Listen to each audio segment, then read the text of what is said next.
this is from group BBRI. So I'm going to make an analysis of it. First of all, for the first formula is the current ratio from 2022 and 2023. Formula is current ratio is current asset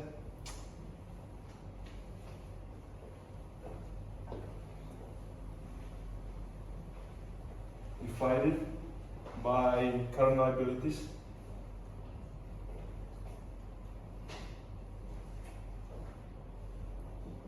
So for 2023 of BBRI group is 1,865,639.101 divided by 1,562,243 and 693 is 1.19. And for the 2023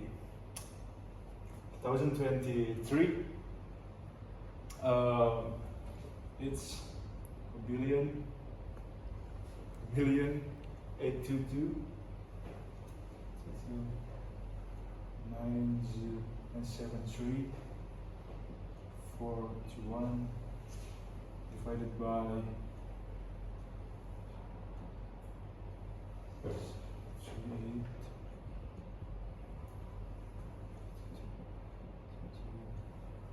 and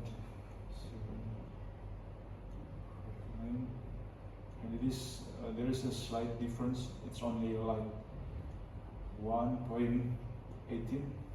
So the analysis is there is the slight decrease from 1.19 from 2022 to 1.18 in 2023. It indicates a small reduction in the company's ability to cover short-term liabilities with its current set.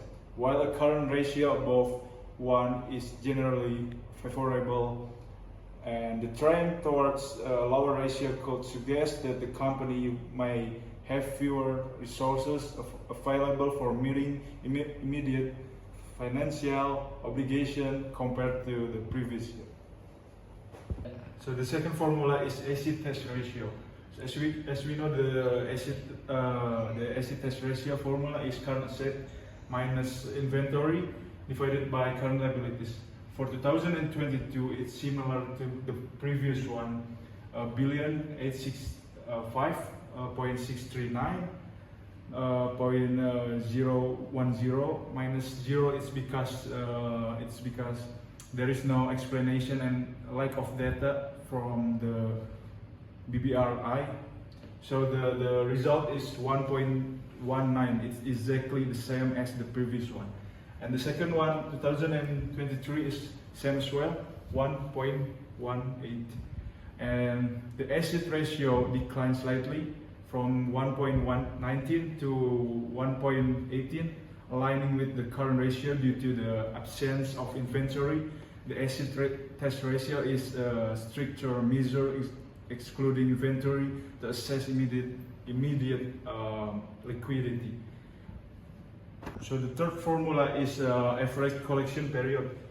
The formula is account receivable divided by daily credit sales divided by 1 year.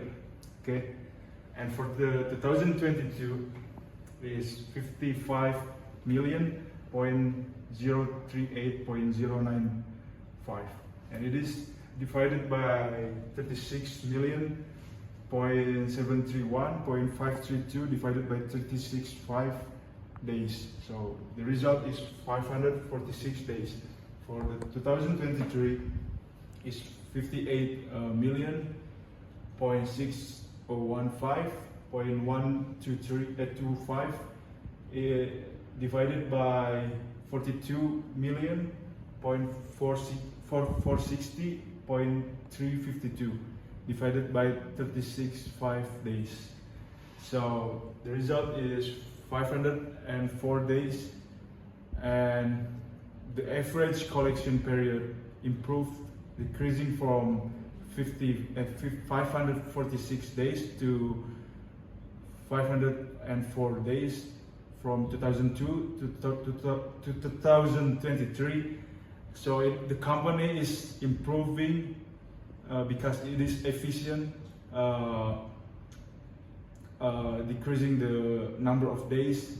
So yeah, the company is making improvement over the year. The next one is account receivable turnover. In 2023, the turnover is 36,031.552 divided by 35,000,138.195 is 0.667.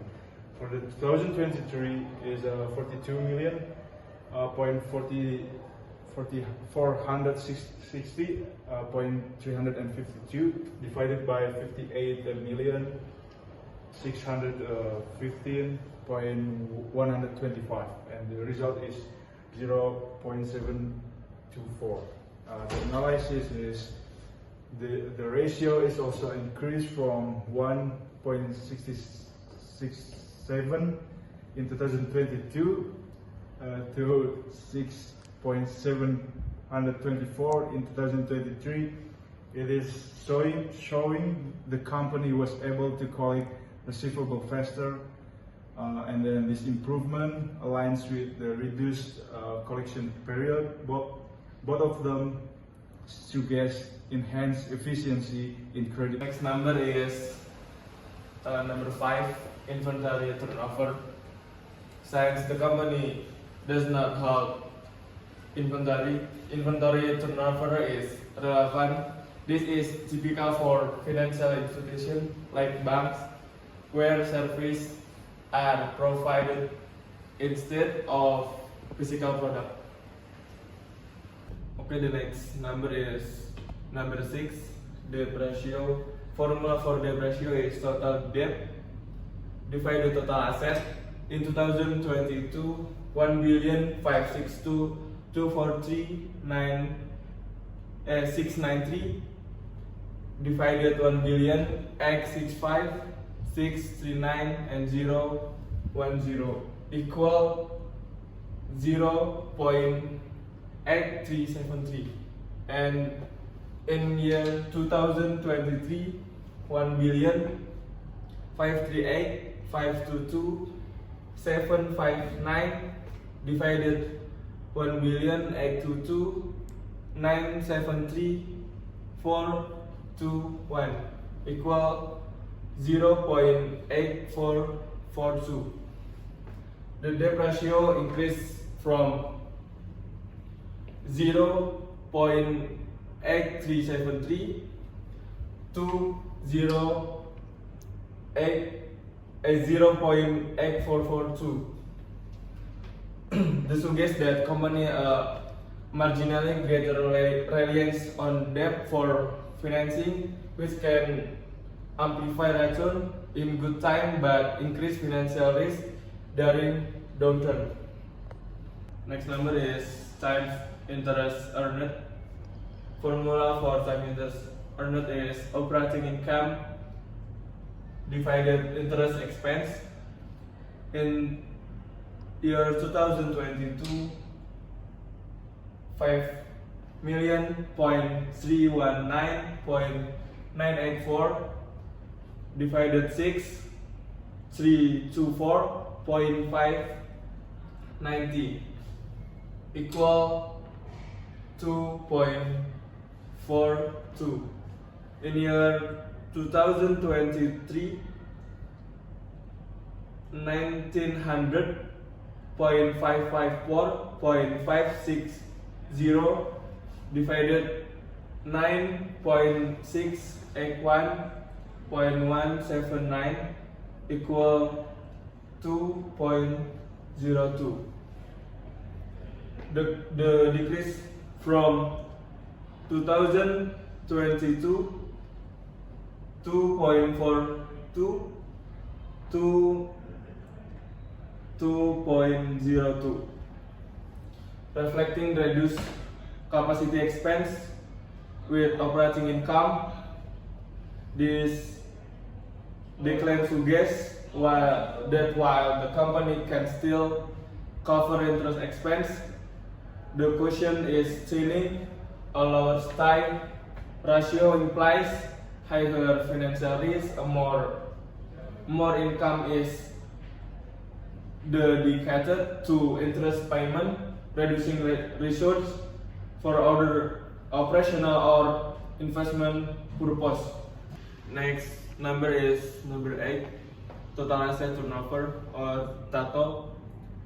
The formula is sales divided total asset. In year 2022 is 39,731,552 divided 1,865,639 and 010 equal 0.0197, and in year 2023 is 42,460,352 divided 1,822,973,421 equal 0.0233. Total improved from 0.0197 to 0.0233, indicating more efficient use of total asset to generate revenue. This improvement shows that company has increased its sales relative to its asset base, reflecting enhanced operational productivity. Thank you. Next is number 9, fixed asset turnover. How to find it? We need to find the sales and net fixed asset, and we divide it.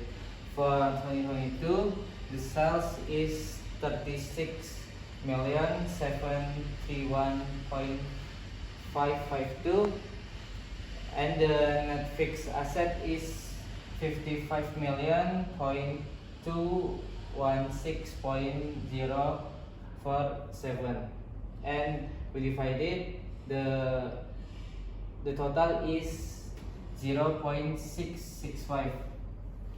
And for the 2023, the sales is 42.460.352 divided by 55.660.152, and the equal is 0.763.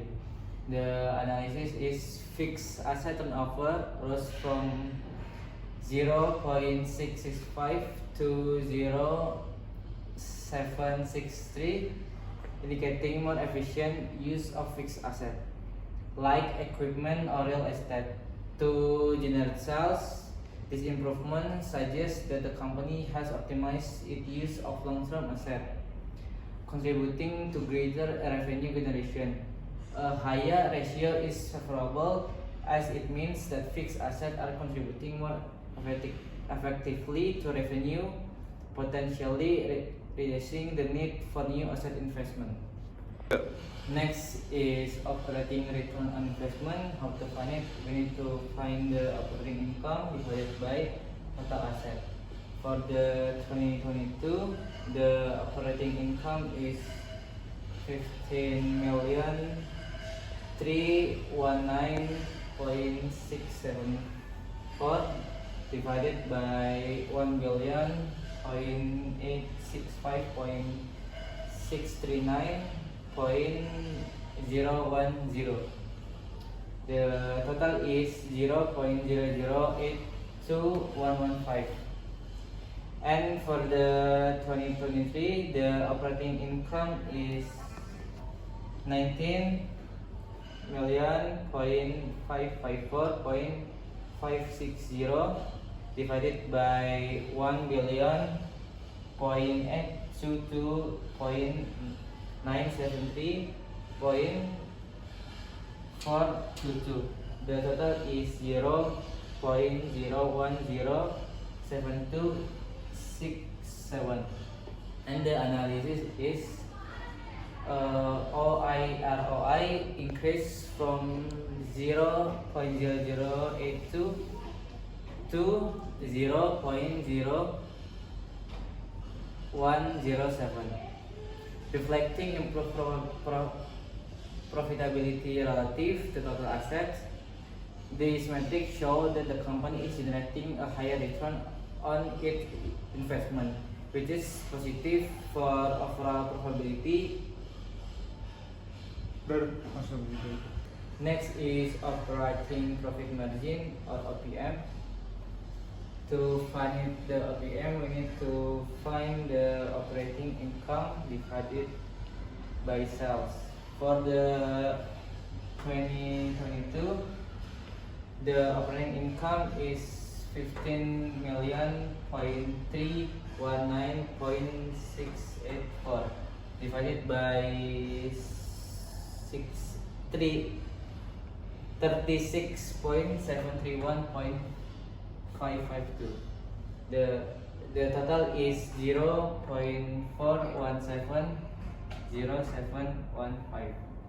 And for the 2023, the operating income is 19.554.560 divided by 42.460.352 equal 0.460537. And the analysis is the operating profit margin increased from 0.417 to 0.461, showing the company retained a higher percentage of revenue as operating profit. This improvement signals enhanced operational efficiency, indicating that the company has controlled costs more effectively or increased revenue, leading to higher profitability from core operation. Next is net profit margin. How to find the net profit margin? We need to find the net income divided by sales or total revenue. For the 2022, the net income is 12 million point 219.621 divided by sales is 36.731.552. The equal is 0.3326. And for the 2023, the net income is 15 million point 563.915 divided by sales. The sales is 42.460.352.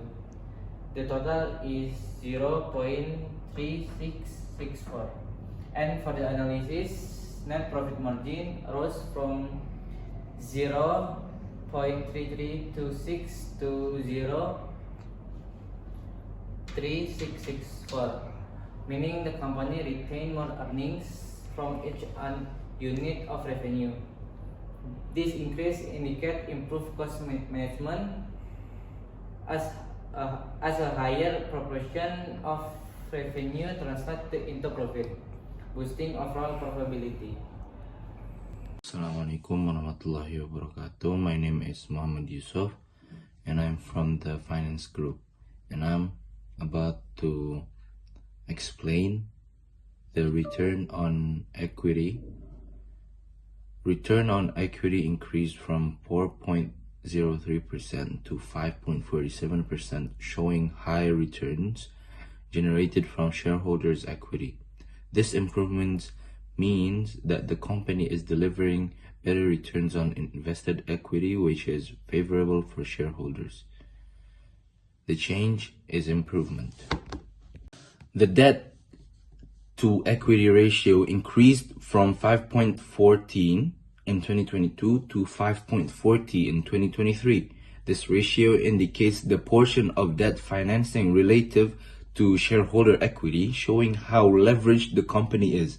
The higher the ratio, the more debt the company has to relative to its equity, which can heighten financial risk in case of economic downturns or if revenue fails. Return on asset improved from 0.655% to 0.5854%, showing that the company is generating more profit per unit of assets. This improvement indicates enhanced asset utilization, where each rupiah in asset contributes more effectively to net income. Higher ROA is a positive signal for overall profitability and operational efficiency, as it reflects to the company's ability to leverage its assets to generate earnings. Gross profit margin.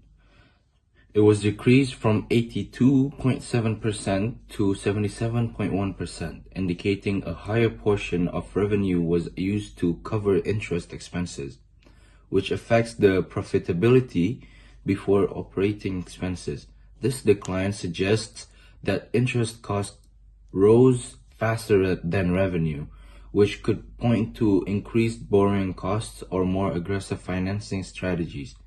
The company should review its financing approach to prevent further erosion in gross margin, as maintaining a high gross profit margin is critical for funding other expenses and supporting overall profitability.